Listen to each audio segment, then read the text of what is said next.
Good morning, everyone, and welcome to the RTA's meeting of its Board of Directors. I want to review the guidelines for today's meeting. For those members who are in person, and it's most of you, please turn your microphones on when you wish to speak and off when you are done, so that we may limit the microphones that are on at any one given time to one mic. I'll call on those with questions and comments for those attending in person. If there's any of you who are remote, keep your audio on mute as much as possible to minimize background noise, which will impair the recording of this meeting today. When you have a question or comment, please raise your virtual hand and the board secretary will call on those who have raised their virtual hands. When he calls on you, of course, lower your hand and unmute before you begin speaking. I think you're all familiar with that sadly now. With that said, I'll now officially call the meeting of the Board of Directors of the Regional Transportation Authority to order, and we'll begin with the Pledge of Allegiance, if we can. I pledge allegiance to the flag of the United States, to the republic for which it stands, one nation, under God, liberty and justice for all.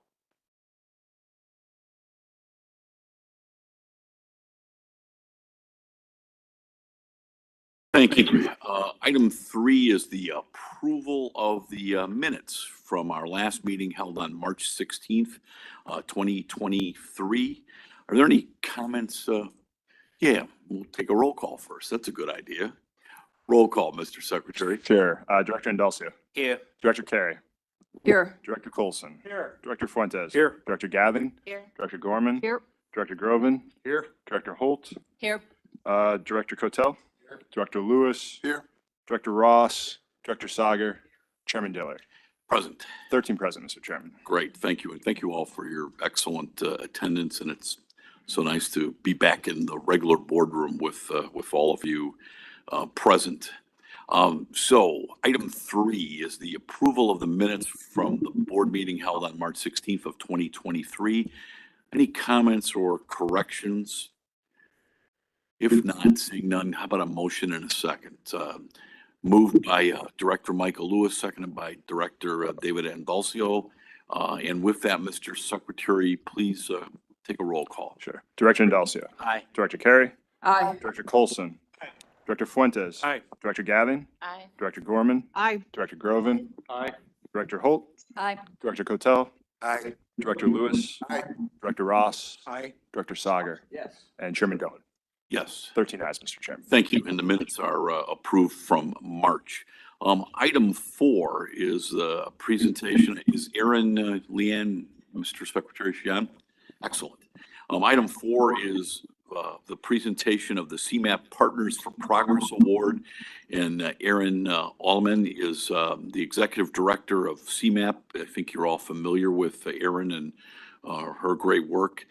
She's with us virtually to present this award. So we love awards. Erin, thank you for joining us this morning. Thank you so much for having me, Chairman Dillard, Director Redden, and members of the RTA Board. It is always a pleasure to be here to present an award. This award is for the Transit is the Answer, RTA Strategic Plan. CMAP started a State of the Region program 2 years ago to celebrate organizations and individuals who are successfully working to improve Northeastern Illinois, its communities, its people, and bring attention to public sentiment on key quality of life issues. This is our 2nd year running this program, and I especially look forward to celebrating handing out these awards. It was around this time last year when I was able to travel to Woodstock to award RTA board member Dr. Brian Sager with our Visionary Leader Award. Our Regional Excellence Awards recognize and showcase the local efforts happening throughout the 7 counties of CMAP's region. And we think it's just so important to show how strong leadership, bold ideas, and determination sets the stage for our future success. So whether they've strengthened our access to resources, redeveloped long vacant properties, or built careers devoted to public service, RTA and the other 2023 winners have shaped our region in outstanding ways. These awards and these projects exemplify the ingenuity, the dedication of your agencies to make Northeastern Illinois a better place to live, to work, and to do business. And this, without a doubt, includes RTA. So in this year, in complement to the awards ceremony, we also do a survey of public sentiment, and we ask transit riders what improvements they would find most valuable. And 2 answers tied for first place: one, more frequent service, and faster, more reliable bus service. We also saw support for equitable transportation investments, with 90% of residents support investing infrastructure dollars in communities with the greatest needs. RTA's Transit is the Answer strategic plan addresses these needs at such a critical time for transit riders and providers. Everyone here knows we need a transit system that can connect people to opportunity, to support them in every stage of their life, affordably and reliably. Transit is the Answer also helped create that vision for our region's transit system. The Partners for Progress Award, which you have in front of you today, Chairman Dillard, recognizes collaborative projects and plans that can improve our region's transportation systems innovatively and sustainably. Transit truly is the answer for so many of our residents right now.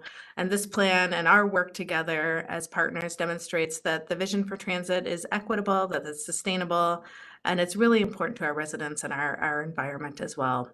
We do have a brief video that we put together to highlight all of the work that you've done on Transit is the Answer. So I think if I could just ask that to be played, and with that, after that, I'll conclude my remarks.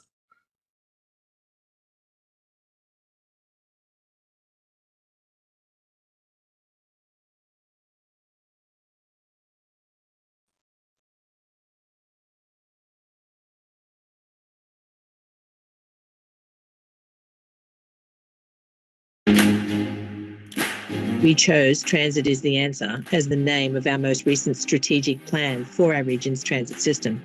The plan envisions safe, reliable, and accessible public transportation that connects people to opportunities, advances equity, and combats climate change. The challenges are too great for any one agency or organization to tackle on its own, and the RTA believes that it is only through coalition building that we can rise to meet the moment. Every aspect of this plan have been created through collaboration and engagement with thousands of diverse voices, including residents across the region, transit riders, our counterparts at CTA, Metra and PACE. The collaborative nature of its development has encouraged our region's transit agencies to work together. We're seeing fare products that make it easier and more affordable to transfer between systems. We're seeing a unique level of cooperation between transit and roadway agencies in our region. We're building a coalition around the plan, getting a movement going that says transit is essential and we need to fund it in a sustainable way.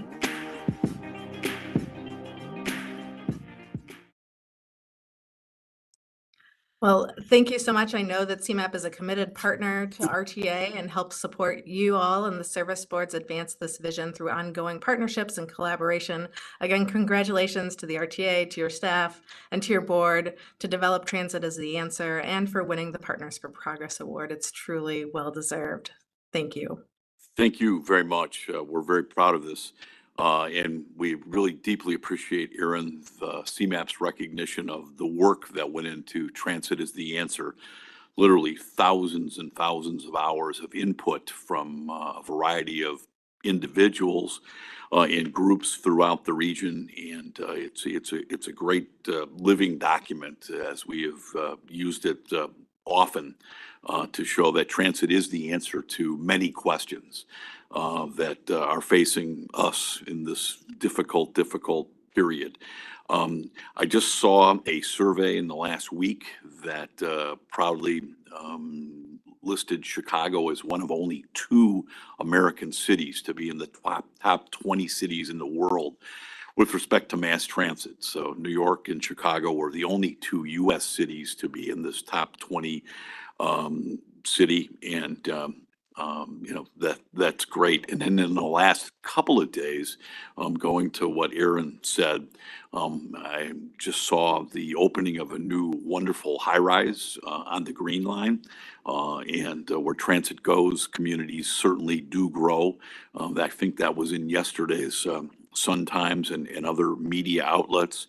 And on bus rapid transit, I mean, it's been something we've pushed for. We've had federal grants that we've directed to improve the speed of our buses, but Chicago ranks last in American cities on per mile of bus rapid transit lanes, and that's going to change. And when the new mayor is sworn in the new city council with many new members, hopefully CDOT and IDOT, all of us can work on more bus rapid transit lanes, as Aaron has pointed out. Any of the directors have anything else you'd like to say other than thanks to CMAP for this award? If not, Aaron, thank you very much. We deeply appreciate and we enjoy working with CMAP. We've cross-pollinated staffs from time to time, which I always think is a good sign that we have former CMAP members working here and they go back and forth. And Dr. Sagar, congratulations on your recognition because it gives me a great deal of pride when CMAP recognizes just how valuable this group of individuals sitting at this table is, and how innovative and thoughtful you are in your ideas in improving the metropolitan Chicago area and the state of Illinois. So thank you, Aaron, for joining us. Really appreciate it. And we will display this with a great amount of pride. And again, to the staff, yeoman's work on putting this document together. It's one we can be very proud of. Thank you. Item 5 is the public comment of the section of this meeting. Jeremy or Mr. Secretary, have we received any comments, and is anybody waiting to testify? We have received no comments at this time, Mr. Chairman. Okay. We will then move on to item 6, which is the Executive Director's Report. Leanne Redden. Good morning, Leanne. Good morning, everyone. Sorry, excuse me. And welcome to all of you in person today and to our guests that are joining us online. Even though Erin needed to jump off with another meeting commitment, I just wanted to thank her and CMAP for this award, the Planning for Partners in Progress Award. And I'm really proud to say that we were nominated for this award by one of our actual suburban working group stakeholders. I'm particularly proud of how sort of transit the answer and the process that our staff really followed to develop that plan. As the chairman said, the thousands of hours of not just the staff work that went into this, but the outreach around the region to communities, groups, individuals, talking to many people we have never really spoken with before, and really making sure that we came up with a plan that essentially was co-created by that broad range of constituents. And I think it truly represents the perspective of all the communities we serve. So congratulations to our staff and everyone who helped contribute. Many of you put in a lot of time and effort to this as well, really contribute to make this plan for the region. I want to take a moment to just provide you a few updates and reminders on some upcoming events, and staff will cover a few additional things related to the strategic plan implementation in their update coming up.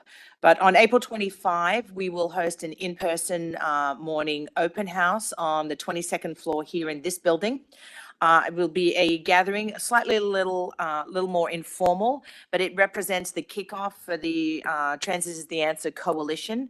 Will be essentially our first meeting, and it'll be the kickoff will actually be next week on the 22nd, but then the first formal meeting with the coalition will be May 9 on Tuesday. Lunch, the chairman will also be speaking at a lunchtime Lincoln Forum event in a conversation with Ben Bradley from WGN on the future of public transit. That was originally scheduled for April 13th, but was moved to June 15th. So I'm just reminding you, in case anyone had any interest in attending, that though is the day of our board meeting, but perhaps convenient since you'll be downtown, you could pop over and join. Links to register for these events will be on the Regional Transit Update newsletter coming out tomorrow. But if any of you specifically also have questions, just contact Joey directly and she can assist you as well. Another reminder, as we've mentioned a couple of times before, the Governor's Emergency Declaration on COVID that allowed us to conduct fully remote meetings as an exception to the Open Meetings Act that ran through the pandemic, that will end May 11. So we'll be returning to all the pre-COVID Open Meeting Act requirements. So that means quorum physically present. You guys have been good about that already. So well practiced. We're a finely tuned machine that way.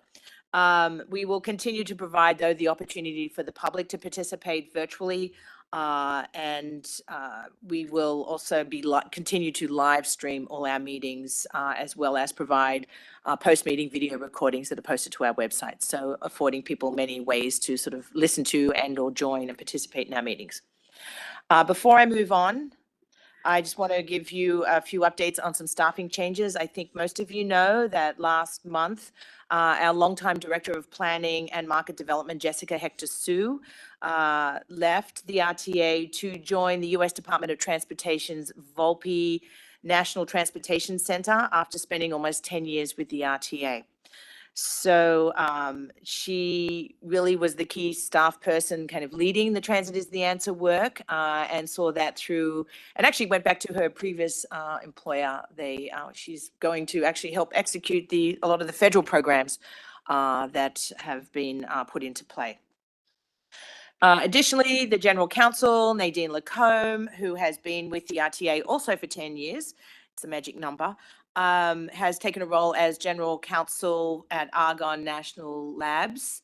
Her last day was actually yesterday. And then finally, our Director of Intergovernmental Policy and our Board Secretary, Jeremy Lamarche, is here through tomorrow. But he will be assuming a position as Deputy Secretary at the Illinois Department of Transportation, overseeing planning, legislative affairs, and communication. I think this is still a good thing for us. And Jeremy has also been with the organization for 10 years. What I want to do is just express my thanks and gratitude to Jessica, Nadine, and Jeremy for the extraordinary work that they've done for us over the years. I have relied on all three of them in unimaginable ways. I probably drive them crazy a lot of the time. But I think we as an organization and transit is better off for those three people being in our space. I like to think that we haven't sent them far away. They are still very much engaged in perhaps Nadine a little less so, but I'm making a join the coalition for Transit is the Answer. But they will still be kind of engaged in many of the issues that we are still dealing with, and we wish them every success. And I think, you know, I'm echoing thoughts and sentiments that you have. I know you've talked to several of them individually, but we wish them all the best in their new endeavors.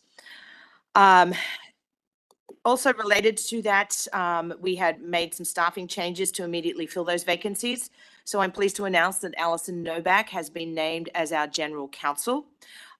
She has more than 11 years experience with the RTA specifically. When she first came to RTA, she was Deputy General Counsel, so has been intimately involved in all aspects of the legal department before she slid over and took on the role as part of our senior team as the Director of Human Resources. So we are very excited to have Alison slide into that role.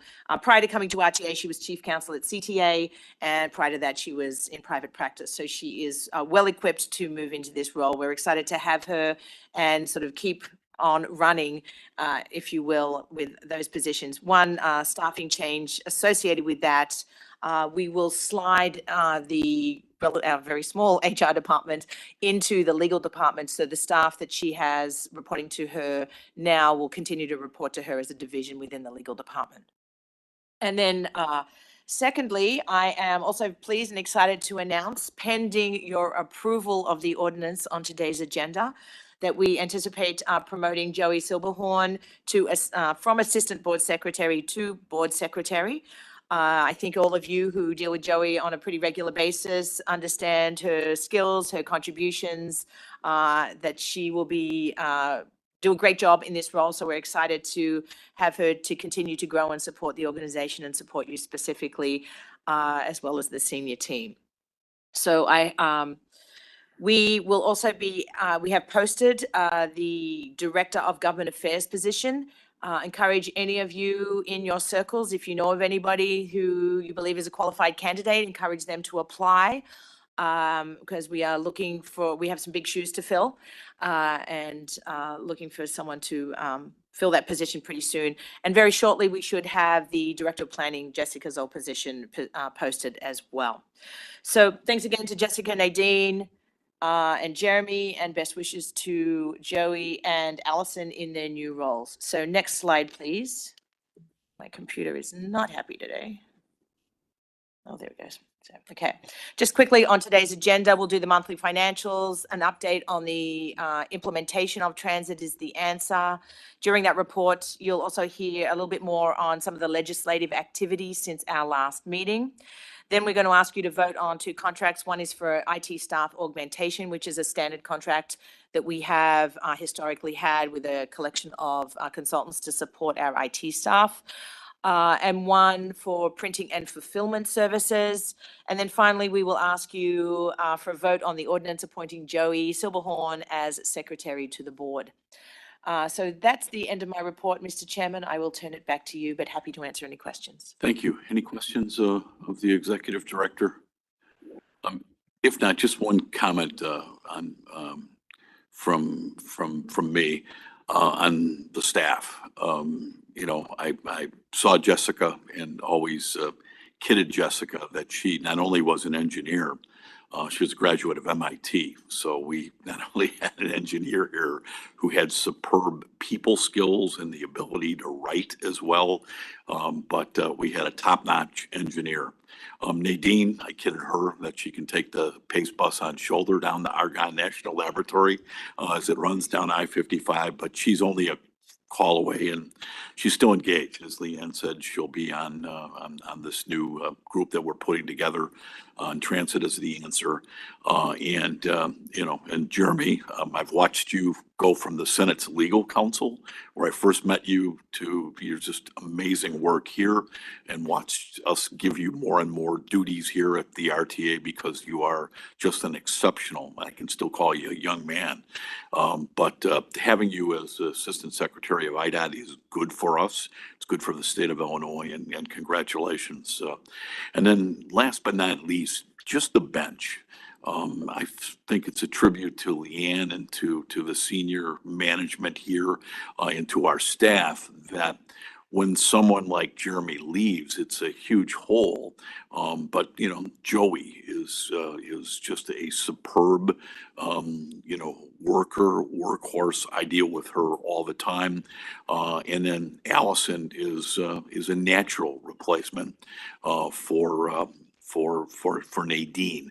So, you know, in addition to not only having great staff, we have bench strength, which I think is a tribute to the management team here at the RTA, because, you know, you're only as good as your bench, as baseball managers or others will tell you. So thank you. We'll greatly miss all 3 of you, but you know, it's great to have the federal government seek the employees of the RTA. I think that speaks well to all of you, as I see some of our staff out in the audience, that you know, the federal government wants you in key positions, not just positions, but key positions within the federal government, and the same with the governor, with Jeremy at IDOT. So we'll miss you, but we'll still be around to harass you and to seek your help. So thank you very much.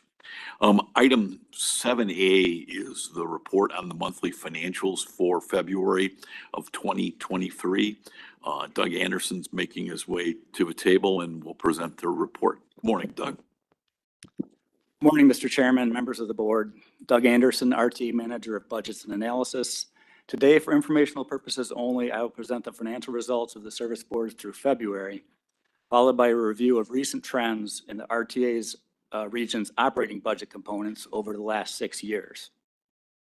First, let's look at the operating deficit performance. Next slide, please. The operating deficit results through February were very favorable to budget for each service board and the region as a whole, continuing the trend we saw throughout 2022. CTA, Metra, and PACE system-generated revenue was favorable to budget, and each service board's operating expenses were significantly lower than budgeted. A total of $42.9 million of favorable expense variance was driven primarily by labor costs, as each service board continues to carry unfilled positions. Next slide, please. Since last month's update, the service boards have requisitioned an additional $42 million in relief funding. And as a region, we have now drawn down 45% of the $3.5 billion total, so approaching the halfway mark. We still anticipate that federal relief funds will begin to exhaust around the end of 2025, resulting in the projected annual budget gap of over $700 million, which we have been communicating. Next slide, please.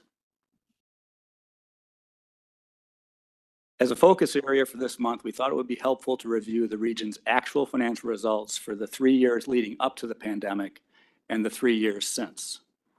This slide shows total regional operating expenses, which prior to the pandemic had reached the $3 billion mark for the first time in 2019. COVID-related service reductions at Metra and PACE drove a 5% expense decrease in 2020, before resuming an upward trend as service was gradually restored in 2021 and 2022.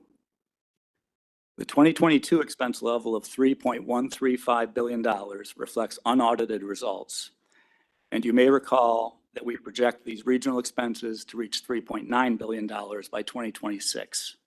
The year that we expect to face a $730 million budget gap. Next slide, please. Over the same 6-year period, system-generated revenue has essentially been cut in half. Fare revenue, shown in black, provided almost exactly $1 billion of support for operations before the pandemic reduced ridership sharply. 2022 RTA ridership finished at about 51% of pre-COVID levels, and continues to recover slowly but steadily. Metra's commuter rail service has experienced slower ridership recovery than CTA and PACE due to remote work changes, and this has had an outsized impact on regional revenue since Metra's fares are necessarily higher than the other service boards. Next slide, please. And now for some better news. This slide shows RTA sales tax performance, again over the same 6-year period.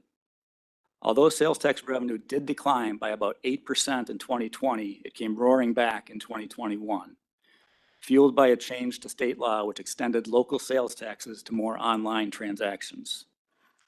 This change alone has been estimated to add over $100 million per year to the RTA sales tax base. 2022 just finished with $1.569 billion of sales tax receipts, fully 25% above pre-pandemic levels. We've broken out the 2008 sales tax reform in gray, shown as sales tax 2, which added a 1/4 point of tax region-wide. This component contributed over $400 million to sales tax in 2022. Not shown here is the 30% state PTF match, which increased in line with sales tax. Next slide, please. On this final slide, we pull together the operating budget components to show how federal relief funding has helped us maintain balance. The brown line represents the service board's combined expense levels ranging from $2.6 billion in 2017 to $2.9 billion in 2022. As we showed earlier, system-generated revenue, shown in gray, declined sharply in 2020, but was replaced by almost $700 million of critical relief funding drawdowns, as both ridership and RTA public funding bottomed out. As ridership began to recover and sales tax rebounded, lesser amounts of federal relief funding were needed to balance the actual expenses. Due to strong public funding results, 2022 in particular required only $281 million of federal relief funding. However, much of this was due to lower than expected service board expenses, resulting from hiring challenges and unfilled positions. While this is good for financial results, it is not good for operations. As the service boards continue to fill the positions required to maintain reliable service, labor costs and overall expenses should continue to drive relief funding toward exhaustion in late 2025, at which point we will need to have a funding solution in place. That concludes my presentation, Mr. Chairman. Back to you for any questions the board may have. Thank you. Questions or comments? Director Lewis. Doug, I know you probably have it, but do you have the actual ridership numbers to match up against those 6 years? Because that's I know you alluded to it, but do we actually have the absolute number or the percentage in those 6-year periods? I don't have the numbers with me. We can certainly maybe go into those at the next board meeting. We finished 2022 at 51% of pre-COVID ridership, so just over half of our rides have recovered. Okay. That'd be just helpful to kind of put this all in perspective. Thank you. Understood. Yes, Director Rubin. In one of the documents that we had in preparation for the meeting, they referenced that the sales tax growth looks like it's kind of, I don't know if it's stalled, maybe that's strong, but do we have projections as to where we think that's headed? We've assumed 2.4% growth in 23 versus 22. We just got our first month results for January. It was 7% growth year over year. So if there's a slowdown brewing, we have not seen that in the results yet. It's good. Any other questions or comments? Thanks, Doug. Really appreciate it. 7B is an update on Transit is the Answer, our strategic plan from Peter Kirsten and Kyle Whitehead. It's interesting as I see them coming up here, along with Bill Lackman, and it was just across the street. These two gentlemen and Bill carried and as you know, when you physically have a copy of Transit is the Answer, it's heavy. So I give you two and Bill Lackman many muscle kudos for carrying hundreds of copies across the street the other day to a seminar or meeting that was held at the Federal Reserve Bank across the street, and then picking them all up if anybody left any on the tables at the seminar or meeting. So thank you, gentlemen. Update us as to how we're doing and how we're implementing this.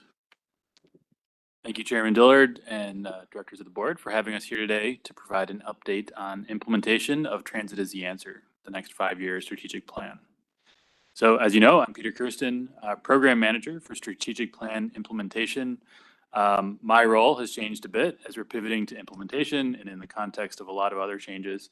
So I will now be solely focused on plan implementation, advancing the plan across the agency and with stakeholders throughout the region.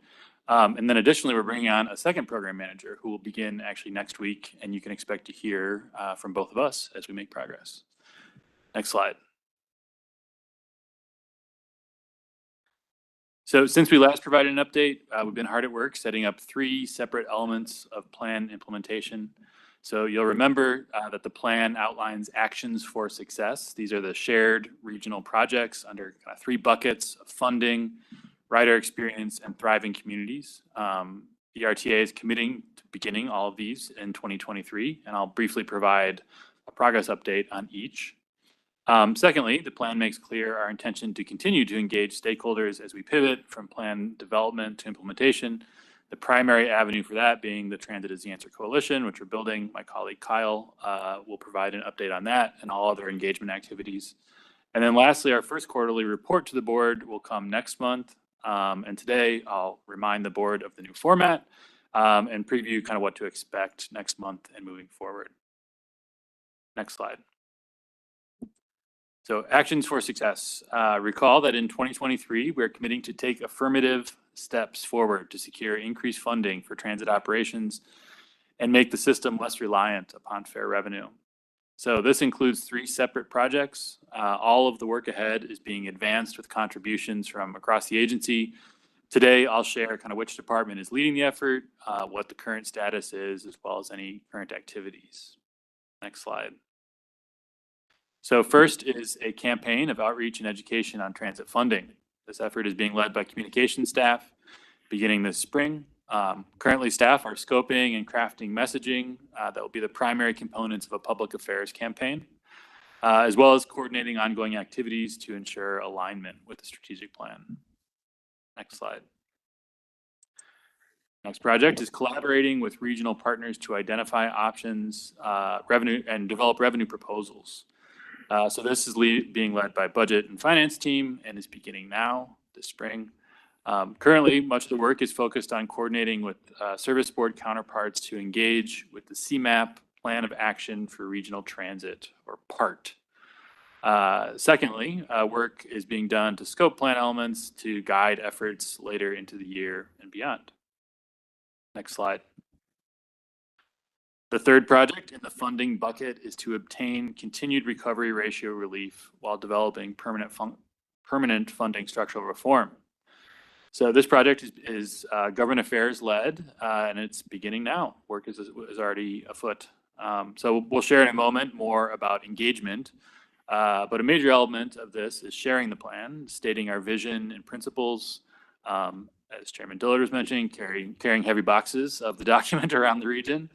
And this obviously includes meeting with elected leaders and activating stakeholders. Additionally, this group is scoping work plan elements to guide this effort further into the year and beyond. Next slide. So the second bucket of actions for success relate to the rider experience. So in 2023, we are committed to deliver a set of new regional transit initiatives that will make the system better for riders.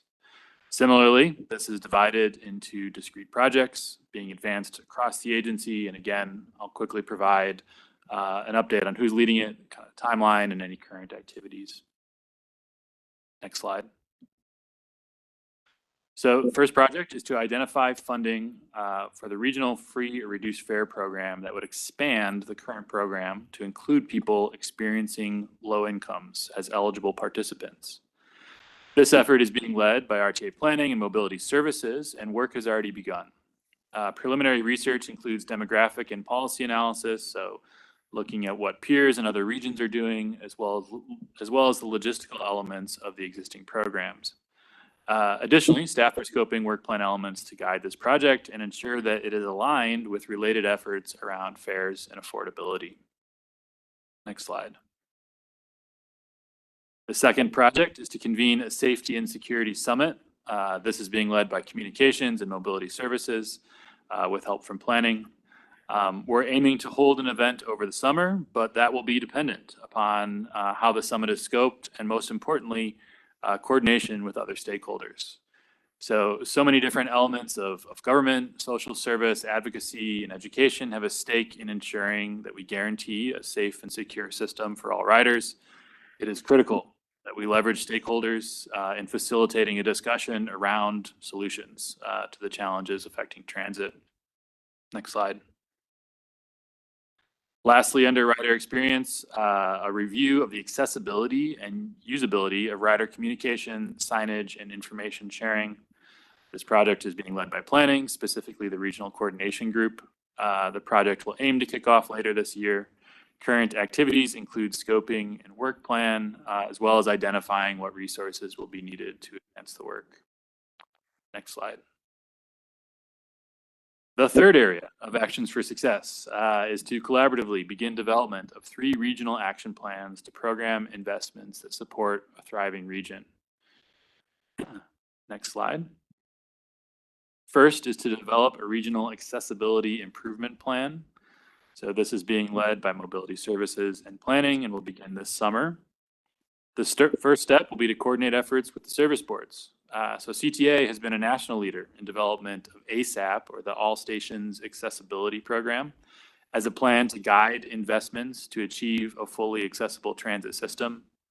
To understand how best to advance this at regional scale, we'll need to ensure we're supporting and aligning with current efforts underway at the service boards. With that coordination complete, we can then scope a work plan from there.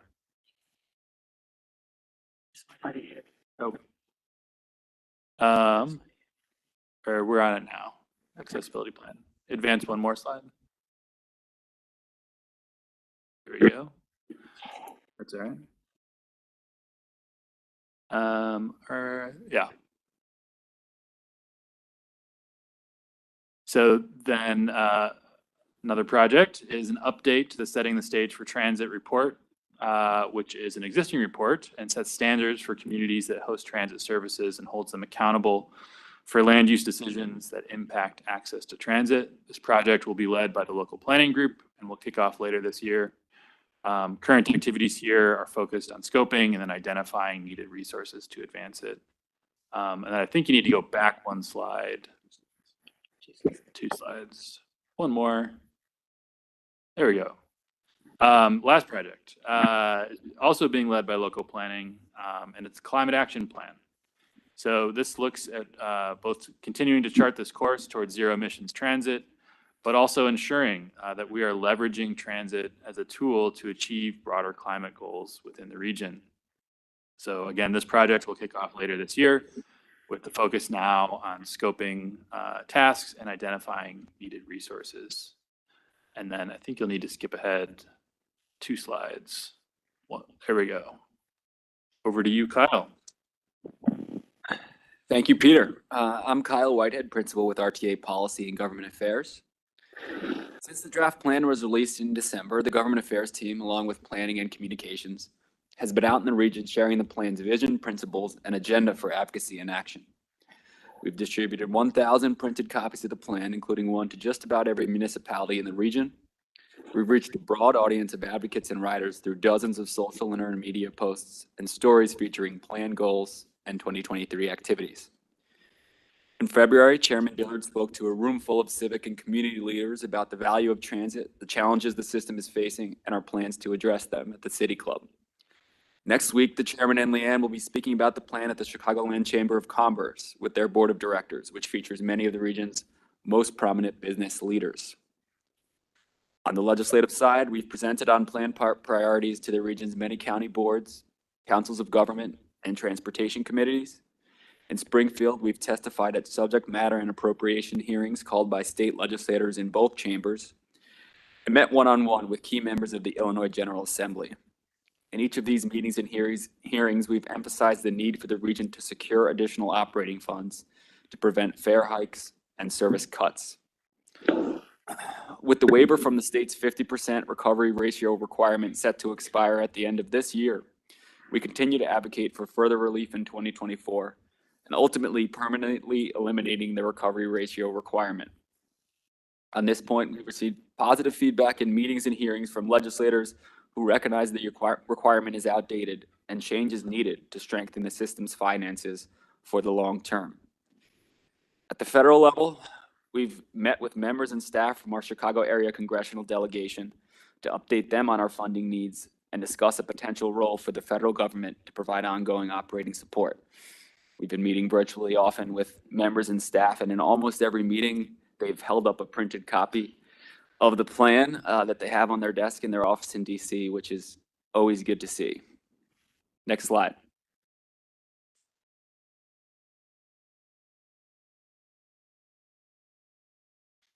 Central to every conversation we've had about the plan has been the need to rally a diverse coalition of regional leaders behind the plan's goals.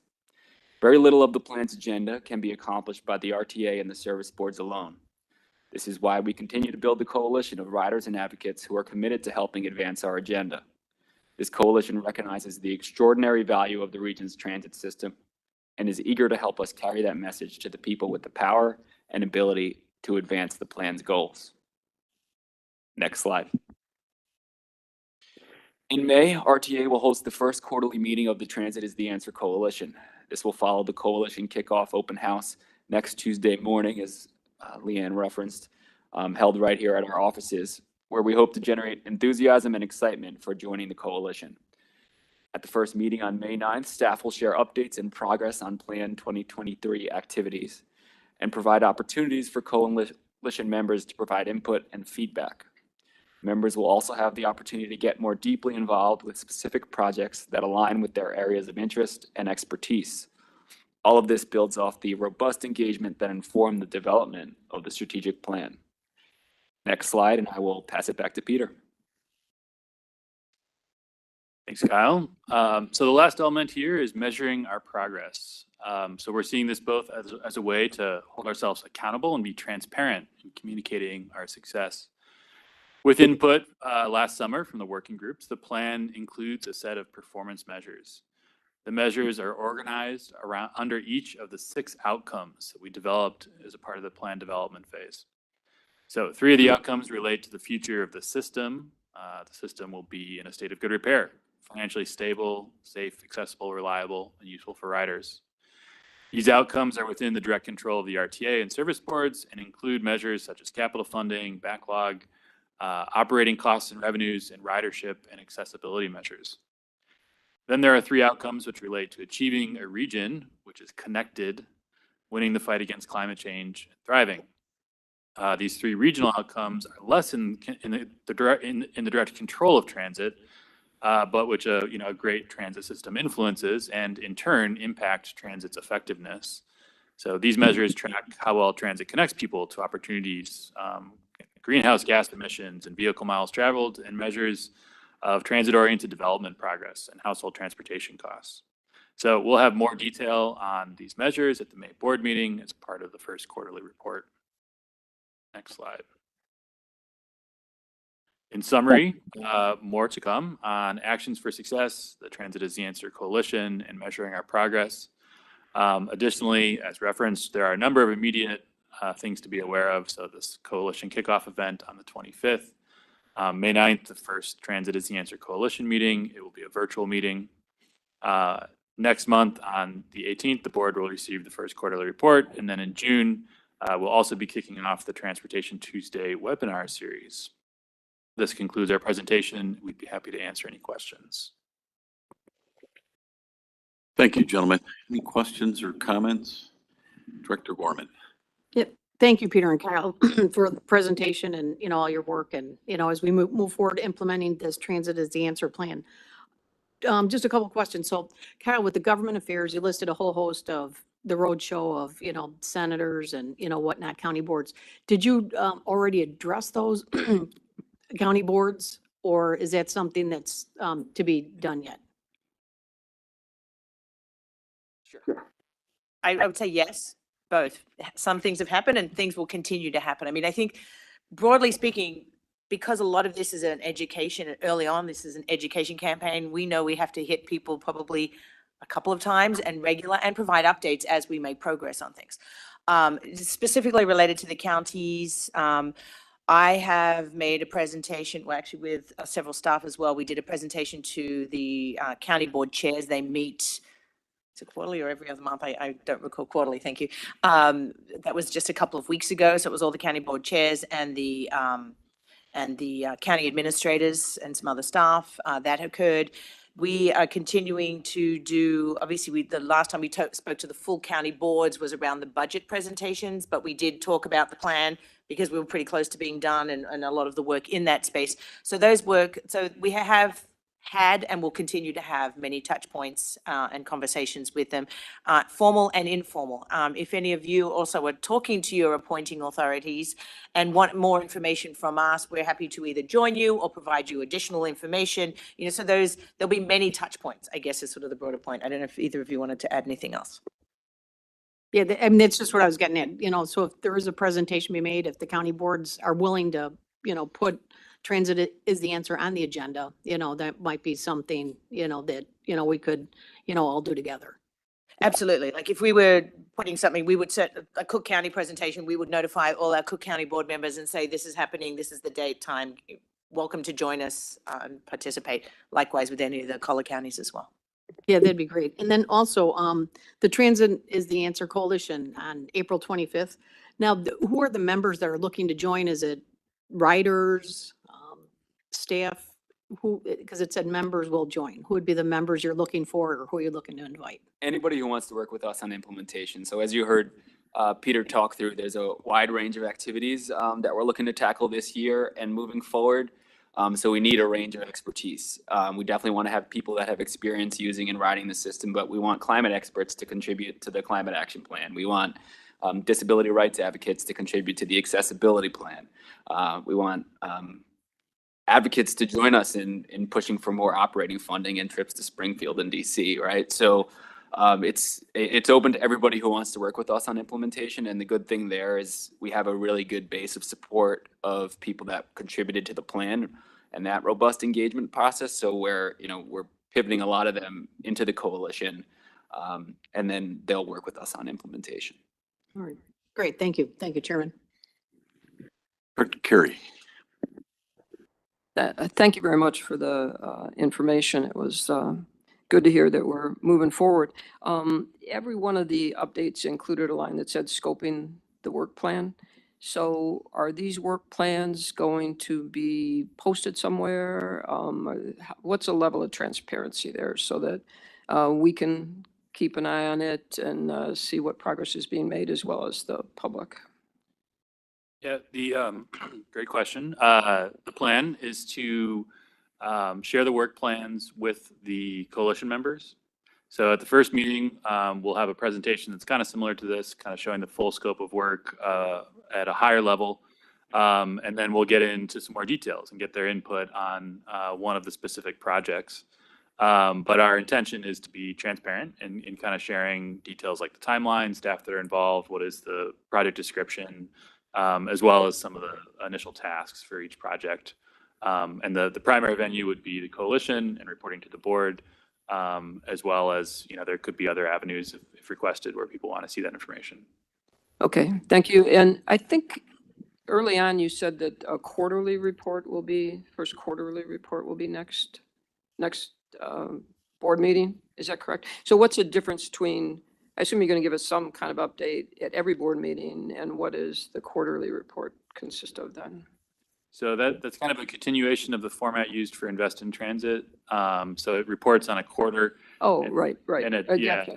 It's usually a delay due to data availability. But Got it. Okay, thank you. Any other questions or comments? If not, thank you very much. Appreciate it. We're going to move out of order just for one item, and that's 8C is where I want to go. And that's an ordinance that's going to appoint Joey Silverhorn as the RTA board secretary. Leanne mentioned this in her report.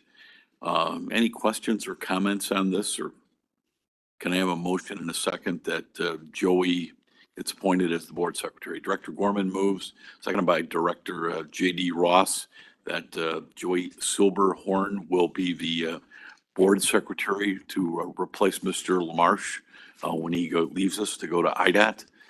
With that, Jeremy, why don't you take a roll call on your Take this lame duck call, yes. Director Indalcio. Aye. Director Carey. Aye. Director Colson. Director Fuentes. Aye. Director Gadding. Director Gorman. Aye. Director Groven. Aye. Director Holt. Aye. Director Kotel. Aye. Director Lewis. Aye. Director Ross. Aye. Director Sager. Aye. Chairman Dillard. Yes. 13 ayes, Mr. Chairman. Thank you, and congratulations, Joey.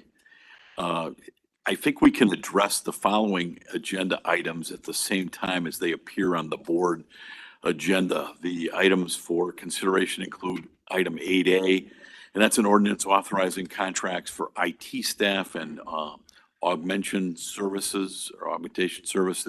Item 8B is an ordinance authorizing a contract for printing and fulfillment services. Item 8D is the approval of travel expense reimbursement. Gary Tombali is here for questions on 8A on the contracts for IT staff augmentation services, and Tina is here, Tina Fassett-Smith, for questions on the printing and fulfillment services. Are there any questions? Yes, Director Colson. Yeah, on 8B, that's for printing and fulfillment services, whatever those are. It's 2.3 million, which is a lot of money. I'm just wondering, in a time when everybody's going electronic, can you give us examples of what kind of printing is necessary that's going to cost 2.3 million? Hi, sorry. Yes, I can. So this is the printing and fulfillment for our mobility department. So all of the fare programs, that's most of what this contract is. All of the fare programs have both information that we send out, applications, and then the fare cards themselves. We're seeking to move to a system where we have the ability to actually be much more efficient about ordering on demand and fulfilling on demand. There's also maps and at the stationary and other services for the agency, but that's a large bulk of it is the mobility services. But I think your plan is to move more and more digitally as possible. Right. We want to move away from what we do now, which is print, store, and fulfill, to printing on demand so that we can only print exactly what we need. And answer your question, Director. Any other questions or comments here? If not, how about a motion on 8A, 8B, 8D? Motion a second. Director Carey moves, seconded by Director Cotel, that we approve these three items under 8. Mr. Secretary, this could be your last roll call here. Please take the roll. Sounds good. Director Indulcio. Aye. Director Carey. Aye. Director Colson. Director Fuentes. Aye. Director Gavin. Director Gorman. Aye. Director Groven. Aye. Director Holt. Aye. Director Cotel. Aye. Director Lewis. Director Ross. Aye. Director Sager. Yes. Chairman Dillard. Yes, 13 ayes, Mr. Chairman. thank you. Next is new business. Any new business to come before the board? Leanne, Jeremy, did I get everything? Good. Well, seeing no new business, I want to remind the board that our next meeting in the public will be May 18th, 2023 at 9 o'clock in the morning. And we are going to go into executive session. So before we adjourn, Allison, in your new role, will you read the exception to move us into executive session, please? Sorry. Okay, thank you, Mr. Chairman. Pursuant to subsections 2CE and 2C11 of the Open Meetings Act, the board may now vote to move into and adjourn from executive session at this time for discussion of a security matter and potential litigation. And we're not going to come back. So let's I guess, entertain a motion in a second to adjourn to executive session. And after that, we will adjourn the full board meeting permanently. With that, Jeremy, how about one more roll call for old time's sake? Sure. Do we have a motion in a second? Yes, Director Fuentes moves, seconded by Director Indulcio, that we resolve ourselves into executive session. And then after that, adjourn the full meeting of the Board of Directors of the Regional Transportation Authority. Take the roll, please. Sure. Director Indulcio. Aye. Director Carey. Aye. Director Colson. Director Fuentes. Aye. Director Gavin. Director Gorman. No, I just don't want to leave with an anonymous vote, but aye. Director Groven. Aye. Director Holt. Aye. Director Cotel. Aye. Director Lewis. Yes. Director Ross. Yes. Director Sager. Yes. Chairman Dillard. Yes. 13 ayes, Mr. See how Chairman. easy that is, Joey? Thank you, Mr. Secretary, and thank you for your work. We'll go to executive session and we are adjourned. Thanks, everybody.